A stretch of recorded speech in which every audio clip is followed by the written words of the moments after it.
Kathryn Bennett. I really enjoyed talking to Kathryn. Well, they are so fascinating. Excuse me. Kathryn started 16 years old, went into college, graduated high school at 15, grew up in Japan, military family. I want to say 10 years of their youth was in Japan. Graduated early, went to college. Unfortunately, found some alcohol in college. Went in a direction and fought her way back out of it. Kind of hit bottom, turned it all around. Kathryn has 2 world records in strongman competition now.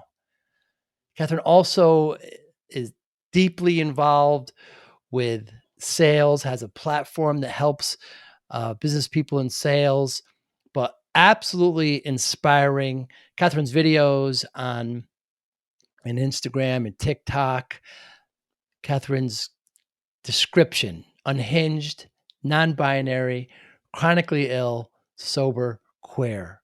A wonderful collection of adjectives that describe Kathryn perfectly.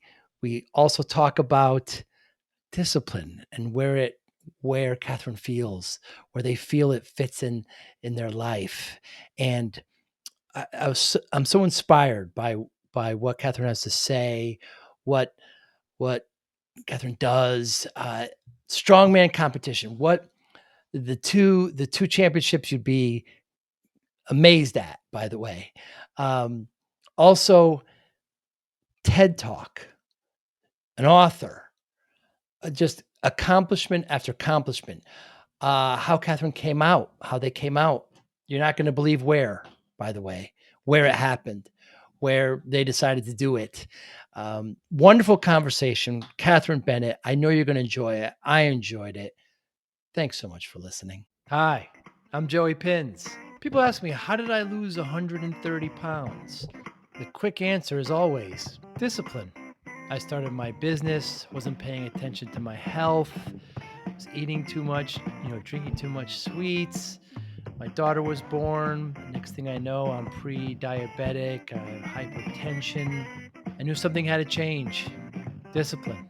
I, like many of you, have faced many challenges in your career, in your family, in your life, in your faith. How did you attack them? How did you approach them? How did you solve them, hopefully? It all had to have some degree of discipline.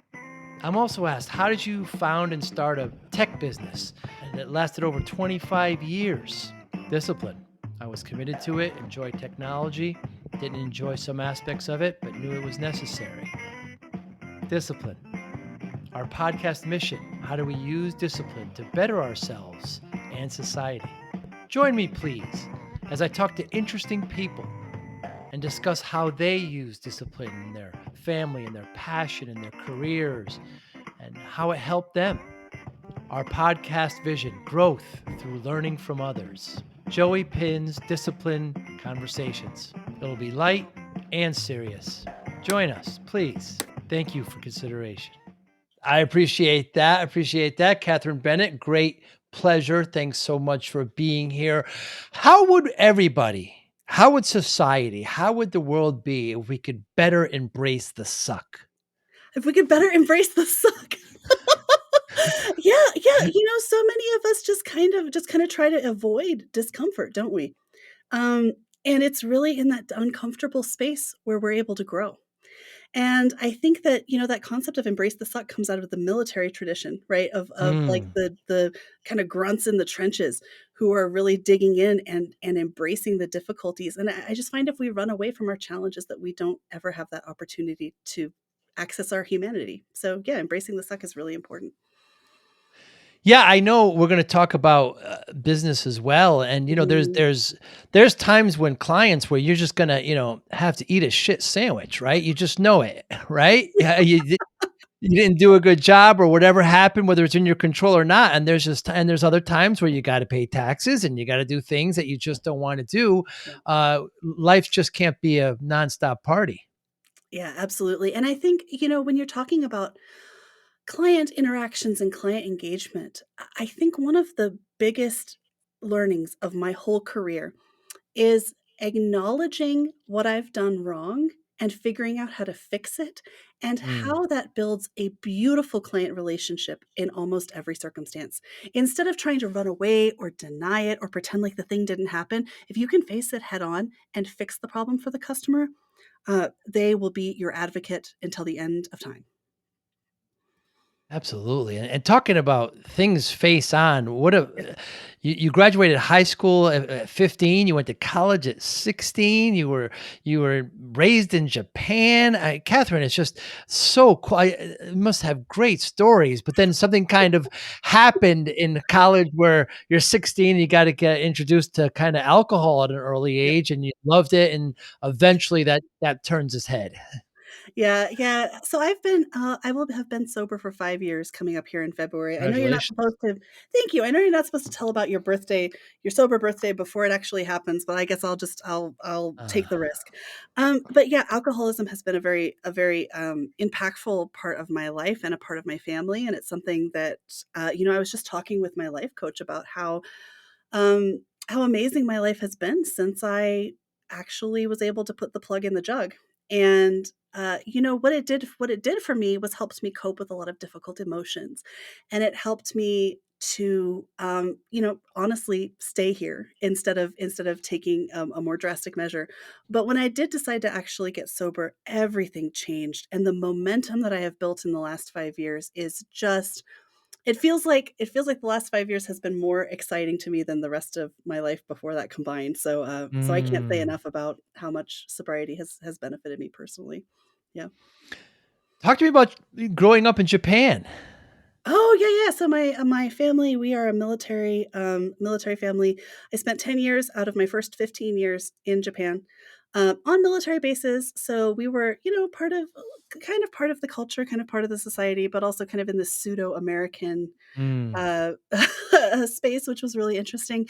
And I think, one of the funniest things is when I came back to the United States, I was used to having friends we were all really loud and we were really effusive. And if, I don't know, obviously, probably if you're listening to this, you can't see what I look like, but I am extraordinarily pale. Like I am very napkin colored. Okay. And when you get around other napkin colored people, we are apparently those young people are a little bit more restrained, and with Mm. with how much I would yell at them, like I used to yell at my friends, they didn't enjoy that very much, and I didn't understand how to be a how to be a blonde-haired, blue-eyed, American, which was kind of a crack up, and so just a little bit of that cultural dissonance was really something that I noticed when I came back home. It's interesting. My father's Italian, and Italians do a lot of raising of the voices, and and I would spend summers there. When I'd come back, I'd kind of start that, and I'd be quickly I was quickly uh, taught, remembered, or that we just don't do that here. We just kind of keep it kind of toned, and it's Mhm, interesting mhm. how we're so boisterous, us Americans, but in certain areas we're not. Right, right, and I think that that's part of something that is useful to lean into as far as our authenticity goes, right? I don't think there's anything wrong with having passion or having, strong emotions or, like, letting that out, but you're right, especially in a business context, like, this concept of professionalism, which I think needs to be lit on fire and thrown behind the dumpster. Um, Mm. there's not really room for that level of personality, and, like, to your point, it doesn't it feel good when you're able to be around your people and you can just, like, let it out and, like, be who you are. Yeah.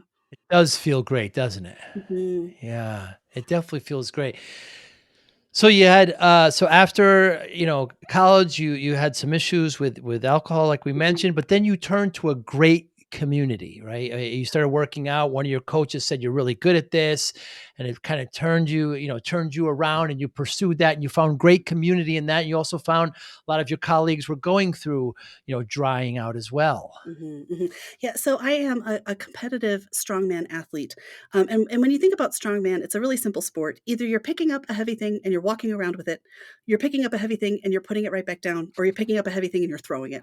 That's really those are the 3 types of activities, and that can be a log, it can be a rock, like, it's very, unrefined Mm. as far as that goes. But I will tell you, I mean, it wouldn't surprise me if 60% of those of us in the community, um, were part of the sober living program, right?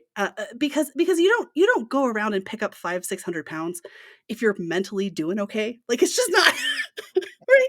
That's not really what most normal folks would want. But it really, it's been a really vibrant part of my recovery journey, and I came in second in the national contest this year in my weight class. I hold two world records in grip sport, and am in the top 15 in the world in grip as well. And Awesome. it's just been a really fun journey. From being able to only bench press the bar up to Mm. now walking around with 500 plus pounds, and it's a really exciting journey. Absolutely, and as far as it being refined, basketball players are putting a ball in a hoop. Soccer players are putting a ball in a goal. It's not I as far as sophistication, I'm not sure, I think it's just as glamorous and just as hard and just as disciplined as all the rest, but, you're being very modest. So, one of your records, like, if I have this wrong, Kathryn, Yeah. 550-pound yoke, 60 feet in 20 seconds. Yeah, that's actually not a record. That's actually not even that impressive. Really? Given yeah, I know, believe it or not. My world records are actually in some really, kind of niche, grip activities where you're picking up, modestly heavy weight, but the implement is a really strange shape, right? And your hand Okay. kind of has to be really strong to make that happen. So yeah, believe it or not, 550 pounds on a yoke for 60 feet over 20 seconds is not super impressive. It's kind of table Wow. stakes to get to the national show. Yeah. Wow. So a lot of strong And people out there. yeah, that certainly is. And you still participate, you still enjoy it? Oh, absolutely. I am taking a little bit of a break right now, just because my body, after 4.5 years of this, is really Mm. starting to feel it. I'm 38. I have a couple injuries that I'm trying to rehab, and so I'm taking a short break over the holidays, but I'll be back at it at the beginning of the year. So. And it's 3 to 5 days a week for 2 to 3 hours each? Oh yeah, it's grueling from that perspective, but not when you love it. When it's the thing that you Mm. find passion, or when you find your meaning in life by doing this. Yeah, it's easy to go do the thing that you love. You've got great content on Instagram and TikTok. You have these kind of, these short kind of burst videos where you want to express your opinion. You're frustrated about something. You just want to bring some enlightenment on it. I went through them and enjoyed so many. I took so many notes. I really enjoyed it. But your Instagram, you know, uh, description: Yeah. unhinged, non-binary, chronically ill, Yep, sober AF, and queer. yep, It's quite a combination. yeah. It's wonderful. It's Well, thank you. wonderful. Yeah, I mean, my I do a word every year, and this is something that's really been useful for me. One of the first ones was like confidence, and then I did uncompromising, and then eventually I found my way to authenticity. And Uh, it may be apparent to you that I don't do anything half-assed, right? Like, mm, if we're gonna do something, we're gonna go all the way in. And so with the year that was authenticity, I came out at a work seminar.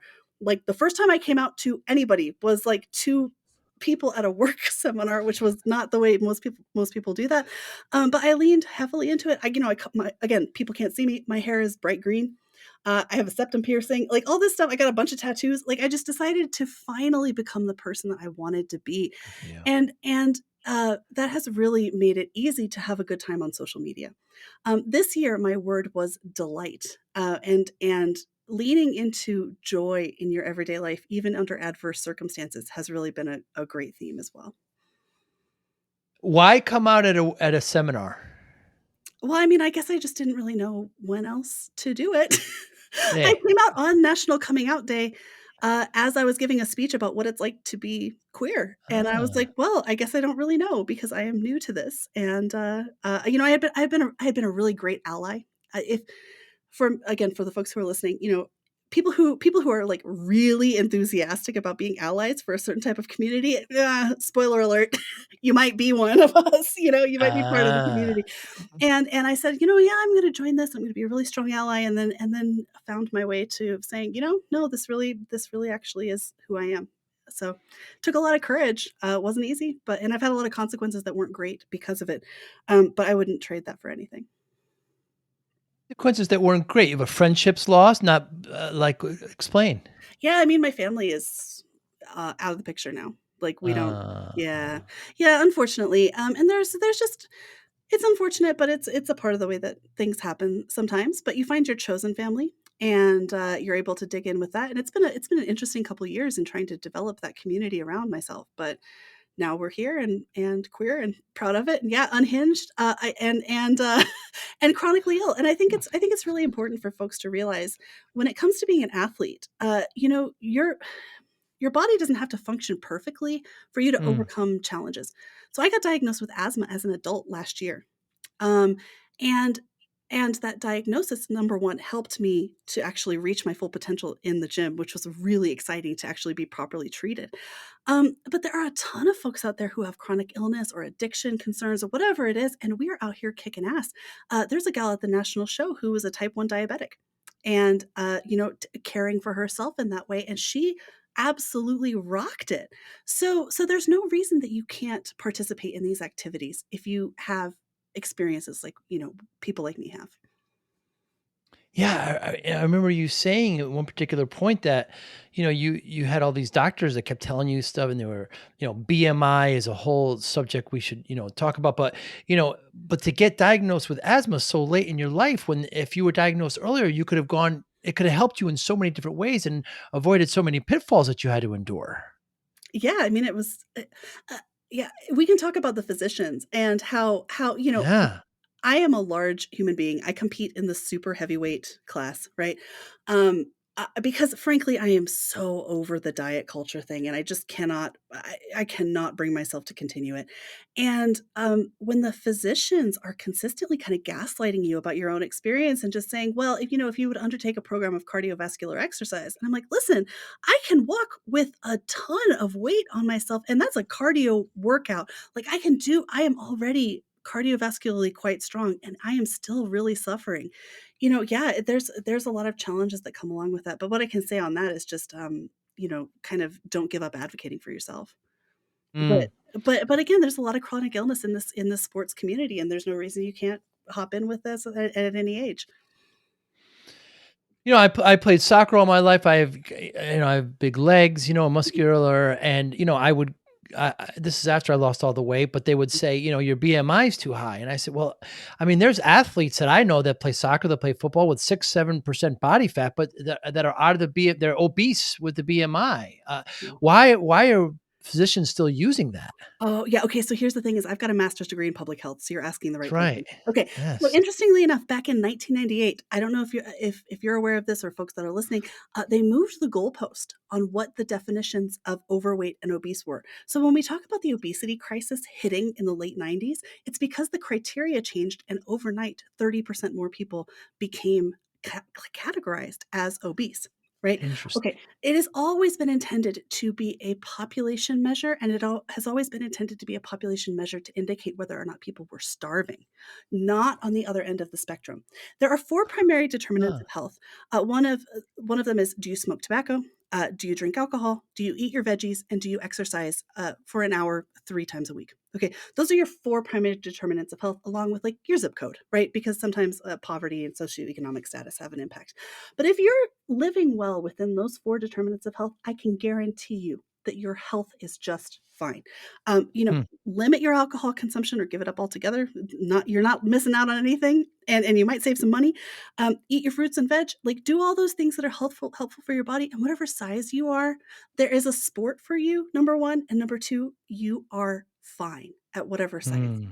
that kind of precipitates out of those behaviors. Boy, that's you just laid it out so simply. I mean, do you believe that there is an obesity issue in our country?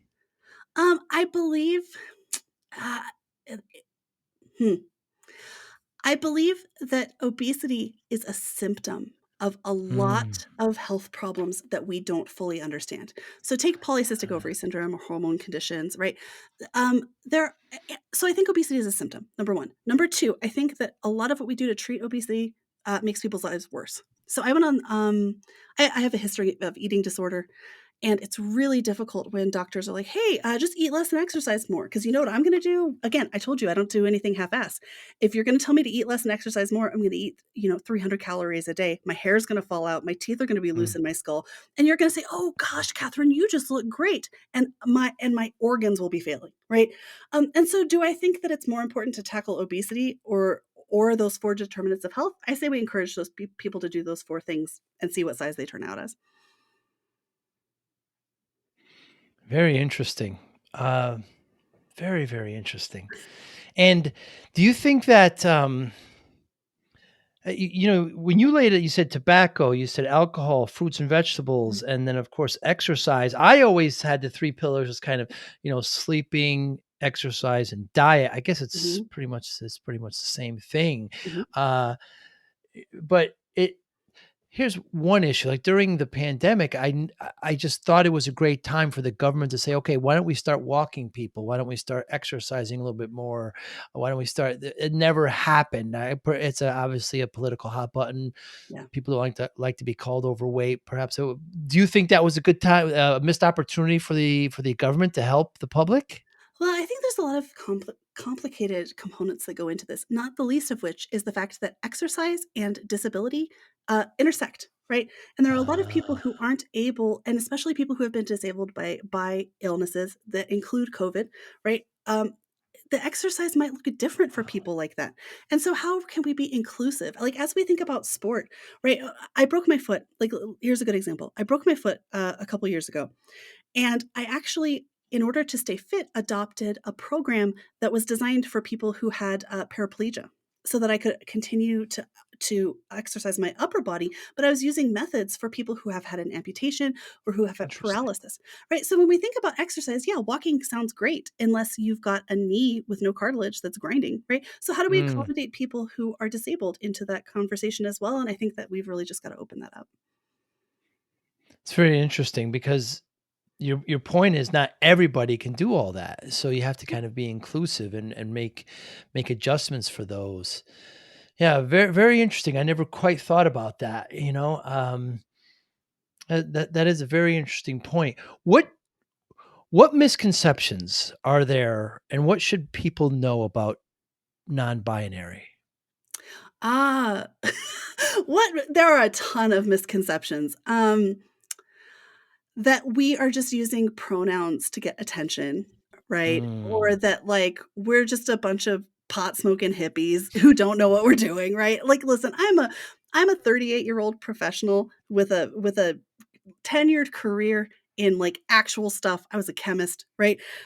So I'm not just some kid who decided to create this identity so that I could get notoriety on Instagram, and in fact, I don't think anybody is. What I think it's important to realize is that our society tells us that you have to fit in these 2 boxes, right? And there are a lot of us who couldn't perform non or who couldn't perform woman very well and couldn't really perform man very well, and we're like, "Oh, okay, so is there an option for me?" And I found out, at age 37 that there is an option for me. And I'll tell you, for a while, I was violently opposed to the concept of non-binary because I'm like, "You're invading women's spaces," and I went hard in the paint on, the trans exclusive radical feminist. And it was simply because, my friend asked me, they're like, "Why are you so anti non-binary?" And I said, "I am so angry that I didn't get to live like that." ah. I was like, "Oh, damn it." Well, I guess I gotta figure out my gender identity now, right? Because I think it's important to realize that, again, folks aren't doing this to try to get attention or to make it inconvenient for anybody else to interact with us. We're doing it because it is so painful to have to force ourselves into one of these molds that to be given an opportunity to exist outside of that definition is so freeing and makes genuine sense for us. And Mm. to be honest with you, most of my friends and my community members right now are also trans or non-binary, and it is the most fulfilling group of people that I think I've ever been around. I'm so grateful. I'm so grateful for them. Yeah, so to keep an open mind to that and to yeah, it doesn't seem to be very laborious for others just to to have that be an issue for the from the outside. It doesn't seem that way to me. So, um, what would happen? What should now you address this in a video, and it's wonderful the way you did it. But so if somebody uses improper pronouns, what should be the course of action? Oh, yeah, if they say she, her instead of they, them. Yeah. So, like at the beginning of our conversation, because I don't know you very well, what I did was I just reminded you, right? Yeah, And I said, okay, just so you know, my pronouns are they, them. And if somebody makes a misstep, sometimes I will correct them, sometimes I won't. But after the fact, I will say, hey, my pronouns are they, them, and all you have to do is like remember it for the next time. that's right. Or if you make a quick correction of yourself, like sometimes Joey, honestly, I will misgender myself because for 37 years, woman, okay? Like that's and so Right, I misgender right, myself half the time and I'm like, okay, no, they, right? And so but all you have to do is quickly correct yourself and don't make it a thing. And if you do it, don't make excuses, like don't draw a whole bunch of attention to it. Just like be cool, and right. correct it and move on. But it's funny. I have some friends who it took a little bit of time for them to make this adjustment, which life is life. Sometimes we have these struggles. But it was getting on my nerves, and these are people that I care about, and so I downloaded an app onto my phone that's an air horn. And every time I was in a call with them, if they messed it up, they got the air horn. They learned real quick, but we all laughed. Like they were people I cared about and loved. It's okay. Yeah, the idea, I haven't run into it very often, but when I have, if I made the mistake, I just simply correct it, apologize quickly, move on, don't draw attention. But, um, an air horn, that would be funny and it would be appropriate. I could definitely see how that would be the case. Do people think that I know we're projecting here, but will there be a how dare you do that? A whole kind of attack. I don't know why people would think that. Well, I think it depends on your intent, right? If you're intentionally misgendering me in order to like provoke me, damn straight Ah, I'm gonna come for uh, you. Like, I'm not afraid. I'm not afraid. And this is an important part of my identity, and that is something that a lot of people will absolutely try to antagonize, right? And all right, step up. Let's have that conversation. But if it's an honest mistake, or even if you're just unfamiliar with this, like if you're unfamiliar with it, number one, take some time to educate yourself. The Human Rights Council has some really great content about this. You can simply Google the term non-binary, and there's a lot of really great information that will surface mm, from organizations that can provide you with that education. And really, there's not that much to know. You just need to know what pronouns that person uses so that you can address them properly. Like beyond that, if you don't believe that you are yourself non-binary, research is over, right? Like you're done. yeah, And I don't think that most people are really going to have that kind of response. It's really when it's intentional or when it's designed to cause problems that yeah, well, if you make that an issue, now it's an issue, and I think people right. will respond accordingly. But I think that's true of anybody who's having some part of their identity kind of attacked, right? But I will tell you that with every time somebody says she her, especially somebody that I love, it's like a little pinprick, and those pinpricks add up, and it just by the end of the day, sometimes you get a little tired, or or Mm, or really fucking tired, right? Like it absolutely has an effect, and so if you care about somebody, you will learn their pronouns. that's wonderful. That's wonderful right there, Catherine. That is absolutely wonderful, and it's simple. It's very simple to understand. It's nothing to really overthink. I love the one word that you mentioned it before, you pick a word a year, Mm. completeness, you had eventually got to authenticity. Do you do that on New Year's? What goes into the planning of that? Is it 12, is it a calendar year? And how's that? It seems like a mission. How's that manifested? Do you check yourself weekly on it? Like, how does that roll out? Yeah, actually, I was just talking with my life coach about this, and may I say, just for those of us who are, if you're trying to find who you are, you're trying to achieve a specific goal, I just want to say, get a coach. Find somebody Mm, who's either done it before or has helped other people do whatever it is that you want to do, whether it's athletics, whether it's professional, whether it's creating a podcast, something along these lines. Find a coach and get some input on that, because So with that aside, every year I do come up with it. I usually do it in the month of December. At first, I started out with writing it just on a sticky note in pencil because I wasn't really sure how committed I was to this. And then over the years, it has started to become like I have a little canvas. And so this year, for the 2023, my word is discovery. And then I have some key goals that I want to meet for the year. And I actually hang the Hmm. little canvas up wherever it is that I'm working so that I look at it every day.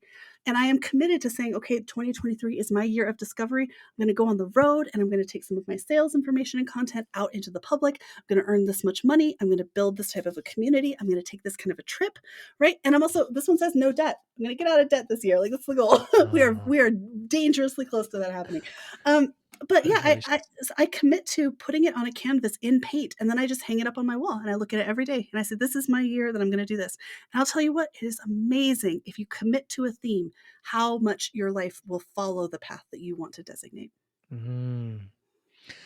You know, I don't wanna go through everything again, but one of your great anecdotes when you quit drinking was, "Hey, I can now afford a car.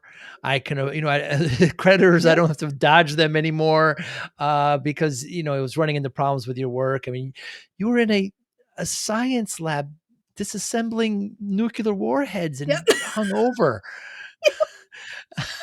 Oh my Yeah, goodness, Catherine. don't go to your Department of Defense chemical laboratory job, with alcohol still in your system. Legally, I can't tell you that I did that, but, Right, right. those facilities have been Hypothetically. closed, hypothetically. Yeah, absolutely amazing, and, I think, I always bring up discipline. The doctors I gained a lot of weight when I started my business. The doctor Mhm, said, "You're not gonna see your daughter graduate if you continue." That was pre-diabetic, pre-hypertensive, mhm. but you kinda said that your moment was your partner at the time said, "I'm gonna kick you out of the house. You're gonna be homeless," and Yeah. that was kind of, that was kinda your come to Jesus moment. Yeah, yeah, absolutely. He said, "If you don't get this shit together, we can't be together." And I was not making very much money at all at the time. I would have been absolutely destitute. And did I care about that person? Yeah, enough. But did I care more about not being homeless? Like, absolutely. Mm, That was something mm. that really kind of and it was a very real possibility at that point if I didn't get it together because I was spending so much money on alcohol every week. And I think Wow, I've said this on other podcasts. In 18 months of sobriety, I was able to, and with some financial planning that I hadn't had in the past, I was able to stow away enough money to put a down payment on my own place. You know, that's awesome. um, and so for folks who are listening to this who may feel like, "Oh gosh, I'm just at the beginning of my journey, like it just feels hopeless." I will tell you Mm, that I have not put that much work into into all of this. I have done very much one day at a time and very much the bare minimum. But if you do the bare minimum over a 5-year span, you would really be shocked at what those outcomes can be. That 1%, you see it on LinkedIn, you see it on the socials all the time, like 1.01 over a year as opposed to 1.0. If you just put it 1% effort mm. in every single day, the exponential increase that you see, you're barely doing anything different, but your life absolutely takes a turn. Yeah, I remember also you talking about just, being in the gym, and I mean, you were certainly an athlete as a child, but you weren't, lifting heavy weights, you weren't doing Mm-mm. that, and you just you say that you moved on to it. If you can do it, anybody can do it. It wasn't that difficult. Just get in front. That's one of your great messages that I loved hearing about. Thank you. Yeah, and I fully believe that. And again, not everybody does this with weights, right? It might be swimming, it might be running, Mm, like what you're talking about. It might be a professional something that you're trying to work towards. But if you show up and just do a little bit every single day, that's all yeah. that's all. It is that simple and it genuinely is that easy. I go to the gym and I pick up 2.5 pounds more at a time. I Mm, don't pick up 50 pounds more at a time, right? But over the span of 4 or 5 years, 2.5 pounds turns into 500, which is, wow. but it's just the natural course of things. So the more you do something and the more the time you spend at it and the little bits of growth, you're going to see massive results. And I'm sure that you've seen that in your own fitness journey as well. Yeah, and you kinda keep rediscovering yourself. You said you took some time off. I ran some Mm. triathlons and, you know, I kinda got sick of practicing three sports. So I went to CrossFit and, I'm at a particular journey now and, you just gotta, exercise has to be a part of your life. Depends on how you want to do it. Your body rewards you so well when you exercise. When Yep. I finish a workout, getting there is terrible. Doing it's terrible. When I'm done, oh, walking out of that place, it's just I have the world that I can do anything. You know what I mean, Kathryn? It's Yeah. great. Yeah, absolutely. And I think it's really important for people who have not traditionally been seen as having the access to really heavy weightlifting or like to triathlons, like what you're describing. Mm, Women and non-men are not really encouraged to pick up heavy shit or do big athletic feats, right? right. And I think our society is shifting a little bit more in that way. But there is something really, and again, if you're doing triathlons, you know this, there is something primal and deep within us as humans that comes out when we're doing those challenging feats of Mm, physical endurance or a physical, a burst of physical activity.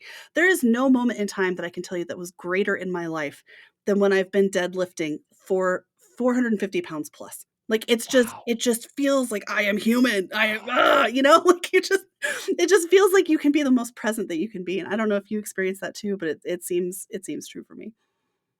Yeah, and you also talk about the great experience when you deadlift, the closer it is to your body, the less difficult it is, Mhm. right? You Mm. talk about that, which is that's an analogy obviously to kind of life. Yeah. You cannot hold your challenges at arm's distance because you're Mm, not stronger there. The closer you get to the thing that's causing you difficulty, and this is the part of that embrace the suck, that we kind of started out talking about. right. The closer you get to those challenges, the more skin you have, the more skin contact you have against the thing that's causing you pain, the more you're going to be able to address it. Again, so many of us look at this stuff and we're like, oh, I'll deal with my drinking later, right? And later may not actually come. It depends on how things go for you, right? But I think the way that we become most authentically human is by looking at those things that cause us pain and like either trying to figure out how to resolve them or overcome them somehow, right? But we got to. I was talking to an amputee athlete who lost his foot, and he was saying there is no replacement for the time that we spend sitting alone in the dark. Everyone has to do it. Every single person. Um, and you can't be afraid of it because if you just sit alone in the dark for a while, you'll come out better. Yeah, people ask me, the first events is swim. How'd you swim for a mile? I said, stroke at a time. I don't know. It's Yep. Yep. there's no secret there. People were kicking me as they were swimming past me. My goal, not purposely, but it's just there's a big mob of people. My goal wasn't to be number one. My goal was to finish. Mhm. And just a little at a time. Mhm. What's the best way to win business proposals? Oh, the best that's a pivot. That's a pivot, How my do you friend. like that? Woo! How do you like So, that? right in a second, let me get my neck together for One that at whiplash. one at a time, one stroke at a time. Maybe it's the same answer. You're not wrong. You're not wrong. One form at a time. Yeah, well, the best way to really dial in your business proposals, is if you listen to what the customer needs. Um, you've got to be fully, fluent in the customer's pain points, like, we talk a lot about this in sales, right? Understanding the pain points, but really what it comes down to, you think with proposals that it's not a relationship game, and yes, you're submitting a document, you're not talking to the person, like, one to one, Mm, but the relationship that you have with that organization and the understanding that you have of their needs and requirements and how you can solve it and how you tell a great story around that, that's how you win the proposal. It's not cost. Unless the procurement effort has been specifically oriented towards cost, but your pricing isn't the reason you lose proposals. Um, it's the fact that you didn't tell a good story. hmm. How can we get the, stink out of sales?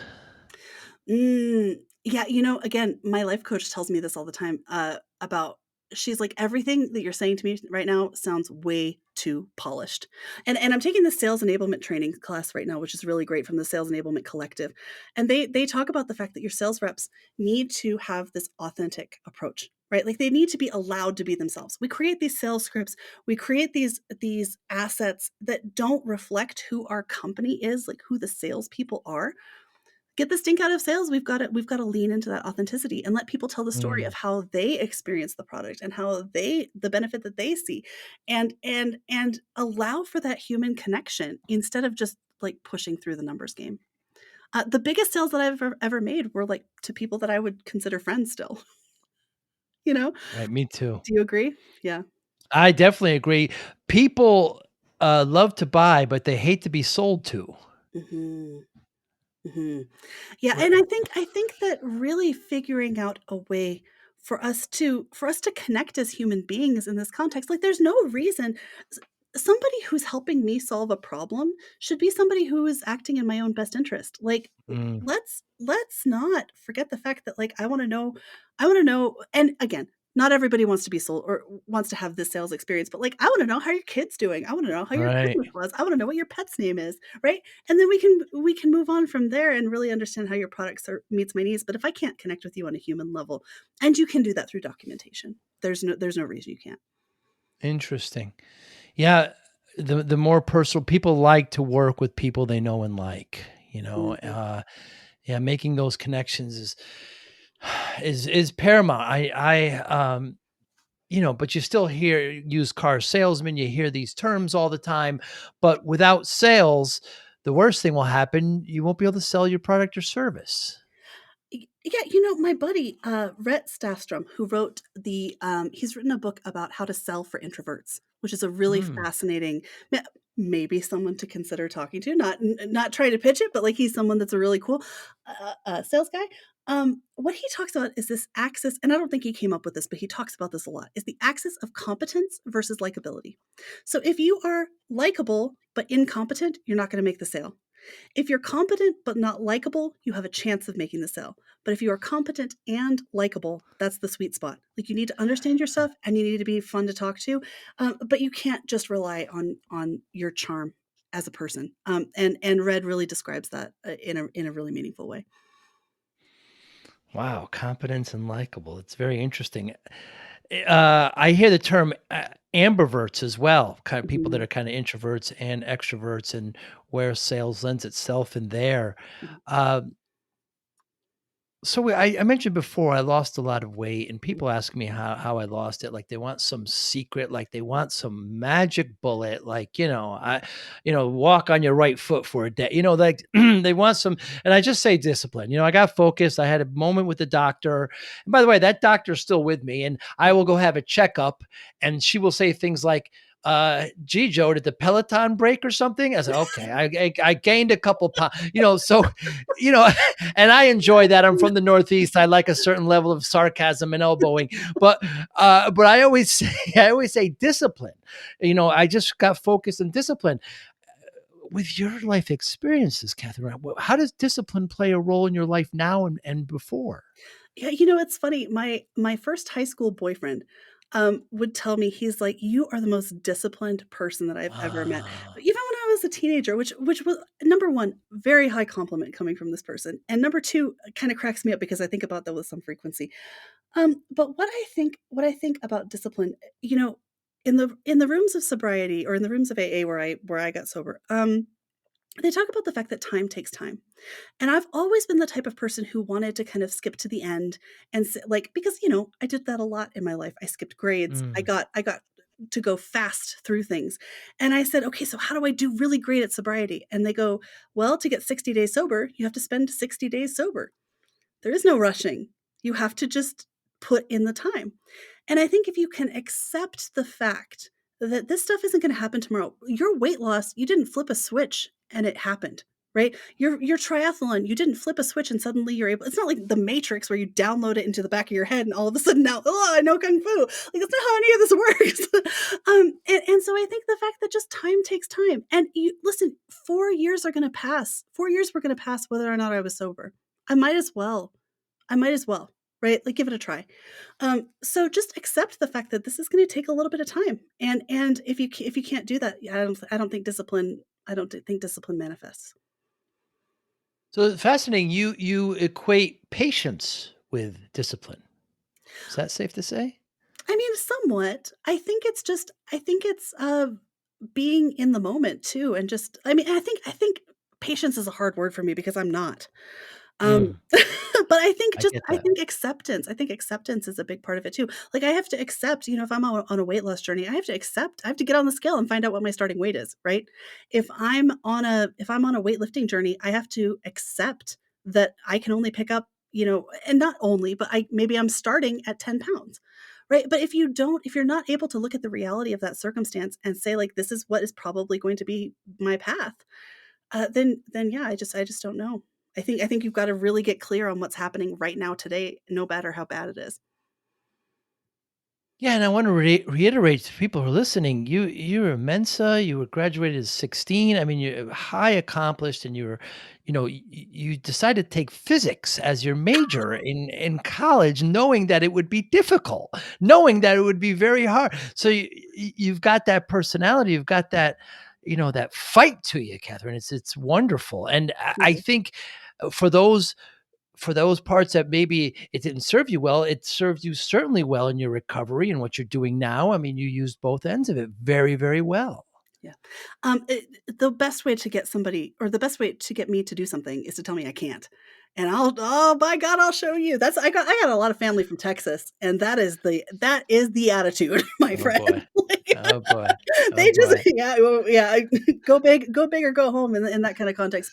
But for real, like, and I think there's this misconception that, like, to get sober, th you have to want to be positive. Mm, I got sober out of spite, mostly. interesting. It's why I do a Interesting. lot of things. It's because people will look at me and be like, "Hey, oh, you're fat, like, you can't do that." And I'm like, "Watch me. Look at me pick up 500 pounds." Right? Like, "You're not a traditional salesperson. You can't close that deal." "Pfft, okay." And I go off and do it, right? And I think that you don't have to really believe in yourself. You just have to be angry enough to, like, try to prove someone wrong. That's a Wow. valid way of doing this. Wow. Wow. Wow. Wow.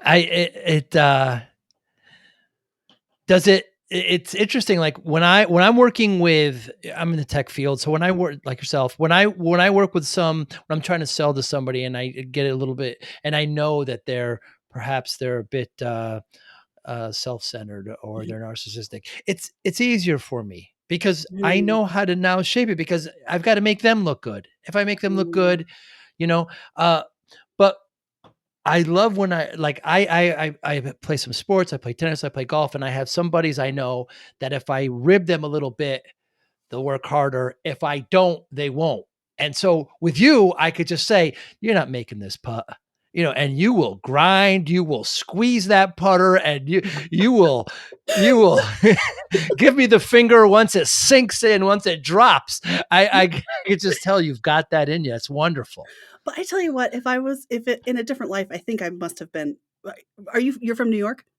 Yes. I love New Yorkers for this reason. Yeah. Is because Yeah. y'all just cut it straight and tell us what's actually happening, and then make fun of us ruthlessly, and I That's right. that is something that deeply resonates with my soul. Yes, 10 for 10.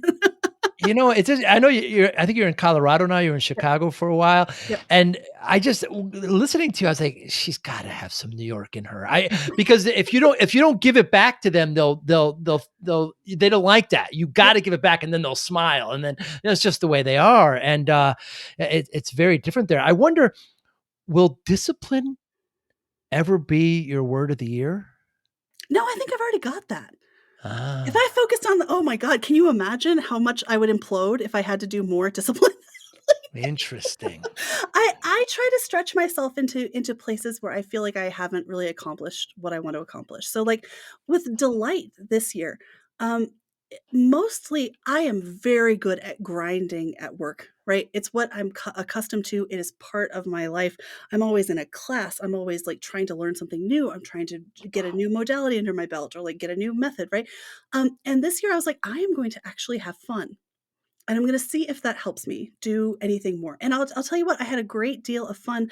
I published a book this year and had fun I doing saw it. that. I gave a TED TEDx. Talk. Yep, yep, and I Yeah, had fun doing it. And yeah. prioritizing the delight in my everyday life made all of those experiences so much richer and so much more enjoyable and so much more meaningful than if I'd just been head down in the books. So that yeah, much better choice. Ah, you inspire me. You inspire me, and I know you inspire those who watch and listen. Kathryn Bennett, what motivates you? Oh, what motivates me? Um, I just wanna have a good life, you Oh. know? And what a good life means changes moment to moment for me. But I really just want to feel like I did everything that I could while I was on this planet to push myself to the farthest points of my own abilities. So what motivates me is seeing how much I can do Mm. and how much I can help other people do too. Like that as soon as you kinda dial it in for yourself, now you can do the same for other folks too. Means a lot. And how do you measure success? Oh, that differs day to day too. Some days, getting out of bed and putting on real clothes for business is a success. Some days, lifting a whole bunch of weight is a success. That's a moving target Mm. for me. But overall, I would say that like, what do I consider to be a good life? It is one where I've got good connections and I have a lot of love of the people around me, and I have enough financial competence or financial stability to be able to feel safe. So that's Mm. the minimum, but beyond that, it's all gravy. I just try new stuff and see what works. Good for you. Good for you. An absolute pleasure. Kathryn, thank you so much for your time today. When I saw you accepted this, I got excited. I love to learn and I love to get perspective that I don't see other places. And I encourage. So how can people get in touch with you? Let's talk about your TikTok, your Instagram, your website, your LinkedIn. How can we get in touch with you? Yep, so you can find me on Instagram and TikTok at Warmaiden, that's WARMAIDEN_official, which is the name of my fitness brand, which we'll see what happens with that one day. I'd like to open a franchise of inclusive powerlifting gyms, but that's not the primary target this year. So Warmaiden_official. If you're on LinkedIn, join me at Kathryn Bennett Writes. I am always interested in talking to folks who are in the tech sector or who are interested in sales or anything surrounding those concepts.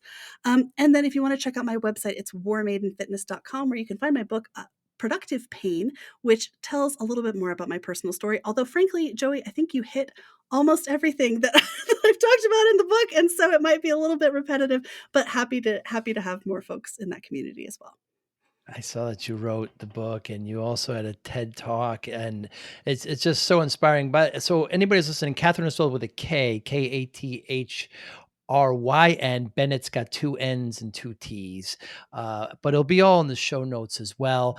Catherine, thank you so much for your time. I hope one day we can, have a cup of coffee, sit and talk some more. I enjoy, I will continue to watch. I will continue to support any way I can. And thank you so much for your time today. I really, really appreciate it. I appreciate you sincerely. Thank you so much. You be well. Bye now. Thanks. Thank you for listening and or viewing Joey Pinz Discipline Conversations. Please share this episode with one or two of your friends who you think may benefit from the episode. Our website, www.joeypins.com. There you'll find lots of resources and you could join our mailing list. Please follow us on all our social media, Instagram, Twitter, and Facebook. Podcast information, the video version of our podcast is on YouTube. Please subscribe. Audio is on all major podcasting platforms. Please follow them. And if you like it, please consider giving 5-star rating. Would really appreciate that. Would you like to financially support the podcast? You can go to our Patreon site. Consider $5, $10, or $20 a month. There's all kind of plans that we have there. There's like a one-time payment. What is this podcast episode worth to you? $25, $50, $100, $500, $1,000, $5,000. You be the judge. You can go to our PayPal account to do that as well. Thank you again for listening or watching Joey Pin's Discipline Conversations.